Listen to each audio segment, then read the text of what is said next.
David Yeung, Chinese social entrepreneur, thank you for being with me. Well, it's an honor to be on your show and, of course, to see all of you. So kind of you.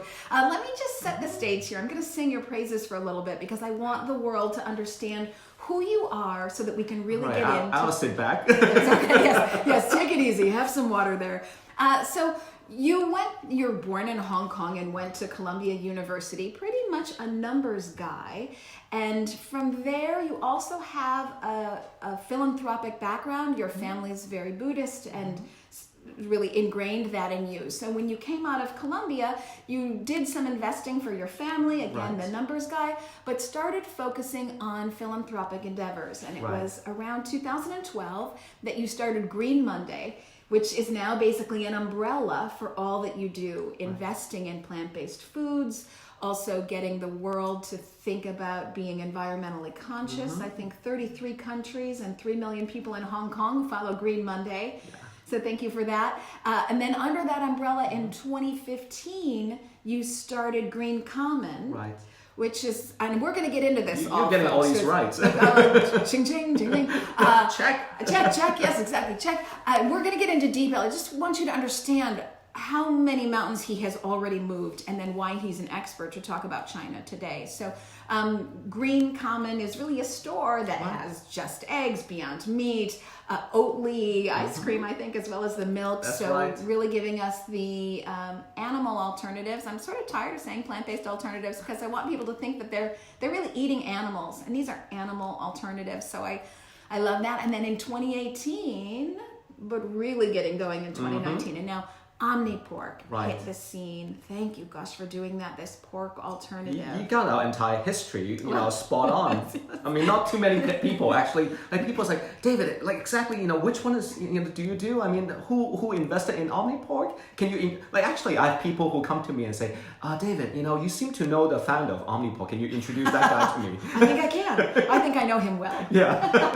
But OmniPork is really changing things. I think I read you've been selling in Taiwan 1 million units a week. It's in mainland China and Taco Bell. This is huge. So just quickly, because I do want to get into it with you, you've been named Social Entrepreneur of the Year by the World Economic Forum and the Schwab Foundation, the Cathay Pacific Changemakers 2020, Sustainable Food Influencer from the World Wildlife Foundation, Company of the Year 2019 PETA, and 10 Outstanding Young Persons in Hong Kong by Fast Company. You know me better than I do. He's done a lot. And I'm not even going to ask your age, but you're looking pretty fly and young to me. So you've Thanks done a to lot. the plant-based diet. That's right. Yes. You see, singing our song. And then you also have the Mind Reset Institute. So you have a Buddhist philosophy. So, okay, enough from me. I want to hear it from you. Why did you start Green Monday, and how do you meld your Buddhist and business philosophies? Well, why did I start? Very simple. First of all, I have been vegetarian for almost 20 years now. I started at the beginning of 2001. The reason at that time was very simple, just compassion for animals. That in itself is easy enough of a decision for me. But then in 2006, first time I read the United Nations report that the meat industry has to do with climate change. And then the more I read, the more I realized that actually it's more than just carbon footprint. It's also water, it's land. Obviously, there's animal cruelty with the whole factory farming practice. And also, one big point is the growing population. It's the fact that we have so many more people now compared to 30, 50, 100 years ago, that if we eat the way we do right now, such a meat-heavy diet, that simply cannot feed the world. So me being an engineering, science, number background person, I thought this is more than just a moral issue. This is more than just compassion, love for animal issue. This is actually a very scientific and very factual crisis that we're getting the entire planet into. So 2012, I studied in the US, and then I worked many years in the US. But in the 15 years ago, I already moved back to Asia, and I just thought, if we need to create an impact, I think changing that couple billion people who live in Asia is kind of important. So in 2012, I made at that time seemingly ridiculous, crazy move. to start Green Monday, and I just devote myself 1,000% into changing people's diet and raising awareness on what kind of deep trouble we are in right now. Yes, and we're going to definitely get into that. What are some of the hurdles that you're seeing in China, and what are some of the ways perhaps history is helping you? But I love what you say, because we talk about it a lot on this program. If you align your purchasing values, your purchasing power, with your personal values, you will see a change in the world. Totally. And that is really what you're doing. And it couldn't come at a better time, because as we go from 7 billion people to 10 billion people, we're not getting more land and we're not getting more water. So you do the math. Yeah, people seem to think that, we can just, use or exploit the earth indefinitely and infinitely. No, I mean, we have one planet, and we already way exhaust the resources for not just our generation, but for future generations. So we are at a huge deficit. We are at a huge deficit. Now, when I think of China, I think of an enormous country, obviously, of 1.4 billion people, and so clearly it's going to be diverse. But I think of historically vegetarian, and of course vegan, because not much dairy and historically. Is that right? Well, I mean, eating meat was never like a really big thing. And of course, there were, big occasions, festivals, maybe New Year, that people would eat more like extravagantly. But generally speaking, I mean, of course, China is known for eating rice and, just a lot of, now we say plant-based, but really those are just the most natural food but at the same time very nutritious. But, what came in the last 20 to 30 years with the huge economic development, which truly is a miracle in itself, that China clearly went from, still, 30, 50 years ago, just coming out of Cultural Revolution, to now become a huge global superpower. Powerhouse, yes. Powerhouse. And this newfound wealth has changed a lot of things, clearly about consumption pattern. And the one major difference that has happened is people now are eating like Americans. People are very much adopting the Western diets, and it's kind of both ways. One is these companies entering China and people having more wealth to spend. So it gets tricky. Keep it locked. We're going to come back after the break, because I really want to talk more about what the new modern ways are, how it's changing for everybody. Sit tight.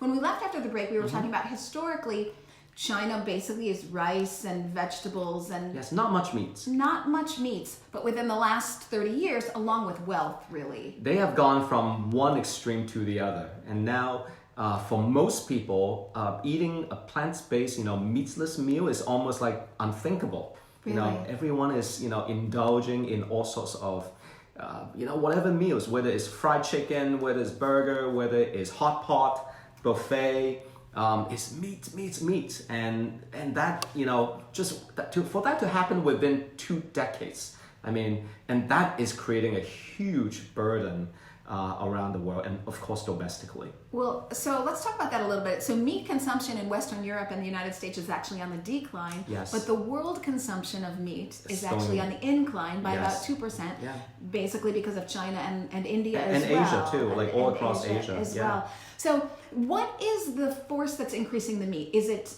wanting to be like the West, or is it just this newfound wealth that culturally it's thought of a better standing if you eat meat? Well, now, first of all, food is always kind of a symbol of status and a representation of affluence. So traditionally, one thing Asian, particularly Chinese families do is when they have friends over or when they treat friends to a lunch or dinner, they like to appear as like generous, meaning that like even if we have like 6 people, they would order food for like 10, just so that you are well fed, you're well taken care of. And now those 10 dishes, that really is really for 10, but now only 6 people at the table, and they are all meat. So one thing is kind of from a cultural or from a society standpoint is it is a social status statement. And on the other hand is indeed, the influx of brands and, kind of influence from Western, whether they're a food company or QSR or just food culture in general. So nowadays when you are in any part of China of course, people are eating burgers, people are eating a lot of fried chicken, and people are drinking a lot of soda. And that is creating, I mean, I think 30 years ago, obesity is virtually not in the dictionary. It was non-existent. And now we are like catching up. I think we are very close to US in terms of all the obesity numbers. And literally that happened within the last 15 years. And with with obesity comes diabetes and of course heart disease and all of those. And we're going to get into it in a little bit, but that starts to really add up financially for the individuals and also for the country as a whole. So it's a huge financial burden. Huge financial burden. But when you started Green Monday and Green Common and OmniPork, what kind of resistance were you seeing from people? Now, after, with all these change in culture, vegetarianism suddenly becomes kind of an ancient thing, or suddenly becomes old-fashioned. It's not as cool as grabbing coffee from Starbucks, right? So it kind of becomes this kind of forgotten concept, and people perceive it kind of negatively as something that's old-fashioned, is something of the past, and it means you're poor. And also in Asia, vegetarianism is also closely tied to religion. So people who eat vegan, vegetarian, you must be Buddhist or you must be from a certain religion. But that would be a good thing, I would think. Well, yes and no. I mean, the connotation of religion, there's nothing wrong with it, but it also makes people think that, you must be, you either you are a monk or you must be living like almost like a hermit. Again, old-fashioned lifestyle. It's like, okay, you don't get into the world, you don't have fun, we don't party. So when I turned vegetarian 20 years ago and I moved back from New York to Hong Kong, I mean, you can't believe the social stigma that, I and all vegetarian vegans encounter. So at that time, people would say, David, why did you turn veg? I mean, is it because I had a breakup with my girlfriend? Is it because I had some, failure or setback in life? Or was I about to turn into a monk? And I'm like, actually, it's none of the above. And then they would be super concerned. They're like, so where do you get your protein? Are you healthy? And they show this deep concern for you. So that's so strange because their parents, because it hasn't been that long, their parents lived without meat and they're still alive and gave birth and worked. Yes, exactly. So I'm like, no, I didn't have a breakup. It wasn't like some life setback. And no, I'm not turning into a monk. So we need to overcome that kind, and we're still overcoming. It's not like we have completely overcome. So having that religious connotation means that people almost instantly link you to becoming kind of a like outside of society person. You are in your own world, and although they respect that, but you are not one of them. Well, I love what Green Common does to affect this, because it's not just a store, as I had explained earlier, where you could buy plant-based and dairy alternatives. But it's also a place where you can hang out. It's a lifestyle. It's where a place to be cool and be seen. To me, if we want to transform the food industry, and when it comes to consumers, particularly Asian consumers too, they are much more trend conscious. They're very aspirational. You notice that with many of the luxury brands, Asia has become probably the biggest market for them. All consumers, different ages, they are very, brand conscious, lifestyle conscious. So with food, we need to kind of do the same thing, which is, although there are all these scientific numbers that we can explain to them, carbon footprints, cholesterol, heart disease, all that, but at the end is we got to create this trend that people want to be a part of. So with Green Common, our store, first of all, it is both dining and shopping, so we got to make it super convenient for people to go plant-based.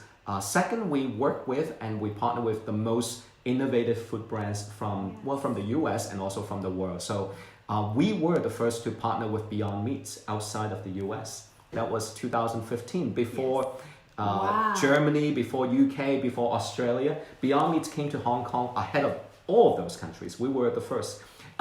Actually, Canadians at that time were kind of mad at us because we were enjoying Beyond Burger before Toronto or Get Vancouver. with the program, Toronto. It's not our fault. So sorry for that. If there are any Canadian audience with the station, and so number one, I guess having that very chic, very cool destination that people hang out and they don't even feel like this is necessarily vegan or non-vegan. It's just a good place to be. Yes, it's just where you want to be. Yes. Yes. I mean, and portraying that lifestyle actually is the beginning of transforming mindset and culture. Yes, and that's wonderful. And brands will follow way beyond food. So, you're seeing more and more vegan leather and high-end vegan. In fact, just Venus Williams. Yes, it was Venus Williams who just launched a vegan line, or she has a lot of vegan leather in the line. Mm-hmm. So, I think you're going to see more and more of this coming, this high-end fashion and high-end brands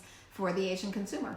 My family, with the different business they were in, one of the industry segments is fashion. So my family has been in the fashion industry for 40, close to 50 years now. So I used to spend a lot of time observing like trends, how trends are formed.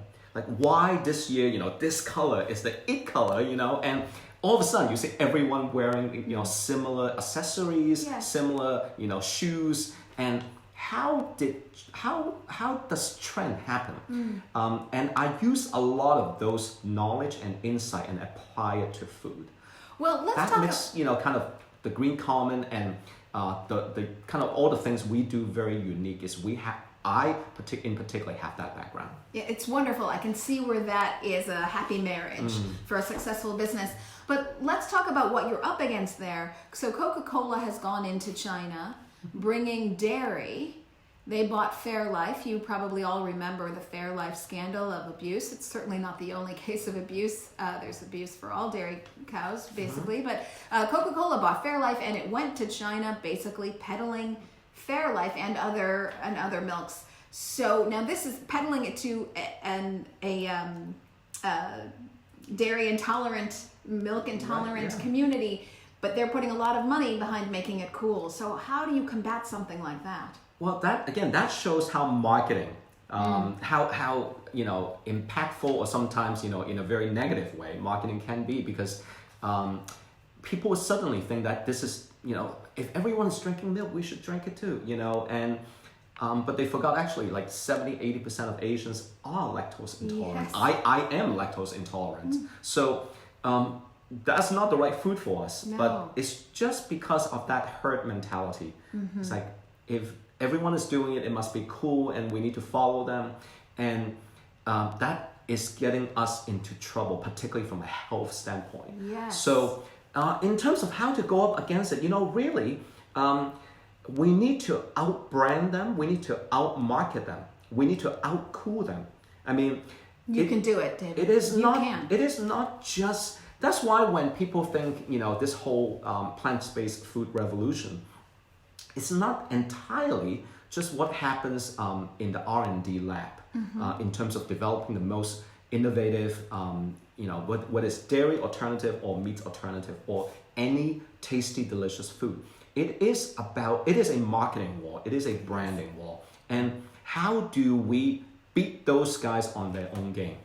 It is very important. And I often think that beating them on their own game means really including them into our game. True. Yes. So as a lot of people say, like, oh gosh, Cargill is now getting into the plant-based business, or Maple Leaf or JBS, I often think like better to bring them on and use their distribution channels and their heavy, deep pockets to do the marketing, so that we'll see hopefully in 5 years just how manly it is to eat plants. That's what I'm waiting for. Now, when I say, out marketing, out branding, it just means that from a consumer standpoint, it needs to be up to that standard. We cannot just say, because it is good, even if the packaging is horrible, you should eat it because this is good for the world. I mean, unfortunately, 90-something% of consumers are not that conscious. They're not that mindful. So they, between this, let's say, this is ugly packaging but healthy, but this is, sexy packaging but actually it's bad for you. sadly, 90% or maybe even 98% people would choose the latter and not the former. Absolutely so right. we need to bring, we raise our game so that we check all the boxes. Yes, so we're going to get back into it when we get back from break. It's the Elysabeth Alfano Show on WCGO. We're talking coronavirus when we get back. Okay, so when we left off, we were talking about the hurdles that you have with, marketing trends. Some of those, kind of embarrassing stories. Yes, that we wish weren't there because, Right. oh my gosh, for centuries, the Chinese didn't eat meat, didn't eat dairy, and now they're going backwards in terms of their health. So let's talk about from maybe a macroeconomic or perhaps macro government standpoint. We're going to get to coronavirus in just one second, but before there was coronavirus, we were having all these trade talks.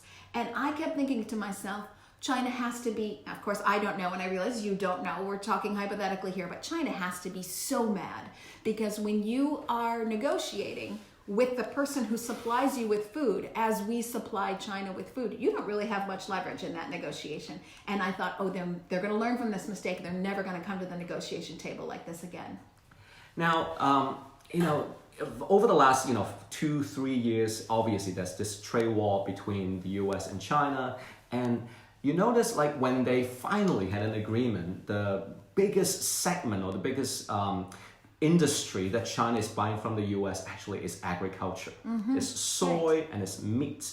And the simple reason is because China has become a net food importer.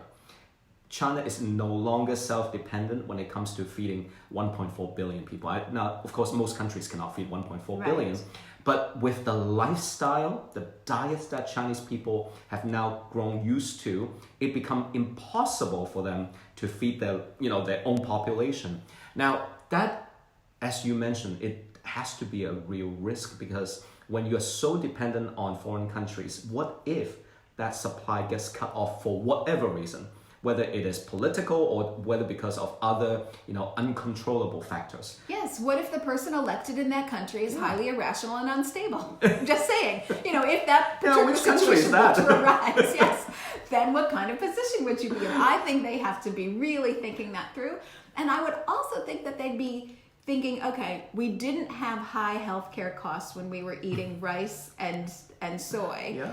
But we look at the US, they have all these increased healthcare costs with meat and dairy, and now we're starting to get them. Right. That's going to hurt us because I understand. Does China have one single payer medical care, or everyone pays their own? Well, it's a combination. But yes, there's no doubt the healthcare burden has gotten enormous, and it's getting worse and worse. And it happens so fast because again, this affluence and economic growth really just skyrocketed in the last 15, 18 years. So it wasn't like, as much as China was anticipating growth, they couldn't anticipate the kind of the baggage that come with it, the side effects. But those side effects are now hitting China, head on.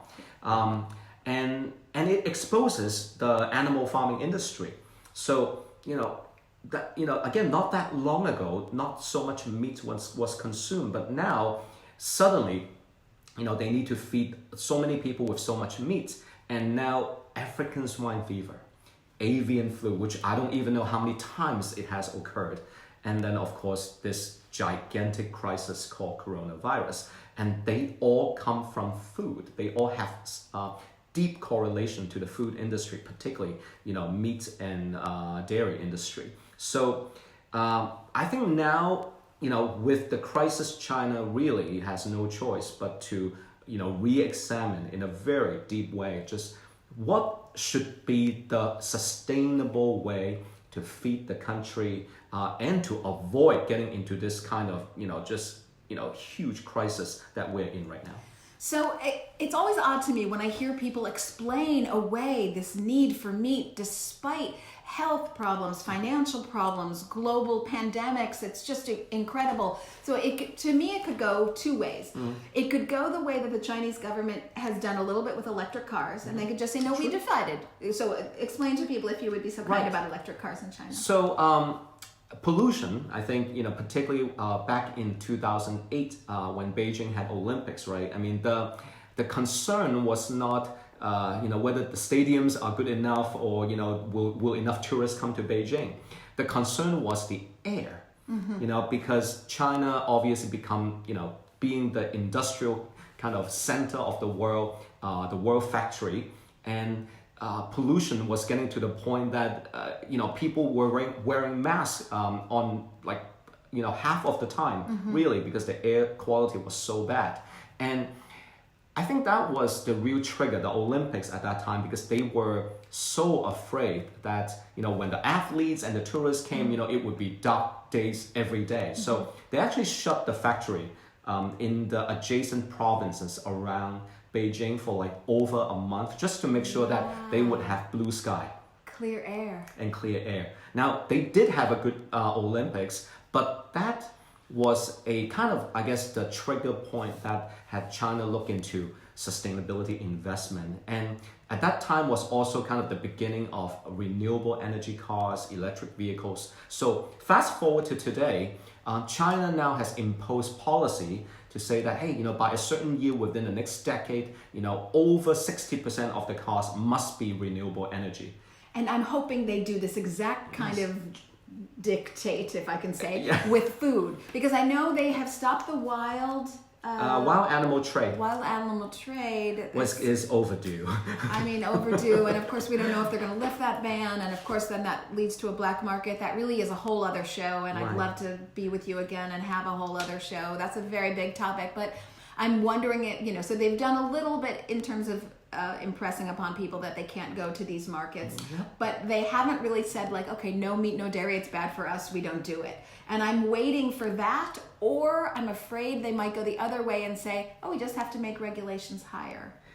Well, we don't know which direction they would take.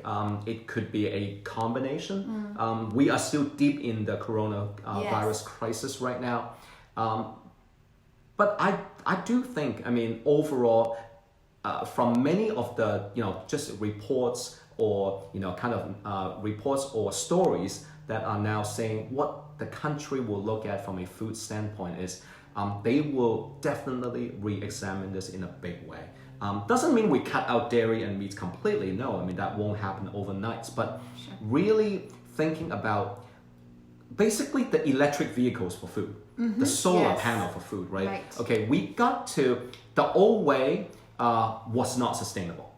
Burning coal, fossil fuel car, that is not sustainable. So what is the green path? What is the green sustainable path that can be good both for the environment, for the health, and also for economic development? So to balance all three, social, environmental, and economic development, I think they are trying to find that in food. And obviously, with the crowd here, with this show, we know that plant-based, the reason why so many innovators, entrepreneurs, investors, and activists have been championing this over the last 10, 12, 15 years is, quite frankly, the problem that we are facing right now, we kind of anticipated. It's not exactly, when people say these are black swan incidents, I say actually technically it's not black swan, it's predictable. Agreed. This has happened before. It just happens to be black swan to the people who haven't waken up to this yet. Yes, no, it's not black swan at all. No. It can be could have been avoidable. Yes. It's not only predictable, it's avoidable. Yes. And that's what I would think they'd be thinking about right now in higher up government in China. Of course, I don't know. So we only have a couple minutes left, so I'm going to get to some sort of quick answers from you. What are your predictions for the future? Could be 10 minutes from now, could be 5 years, 10 years. What do you see? My predictions for the future. Well, first, the pessimistic one. I'm very concerned about climate change. Sure. This is not exactly a prediction. You can see the course we are on is not looking good.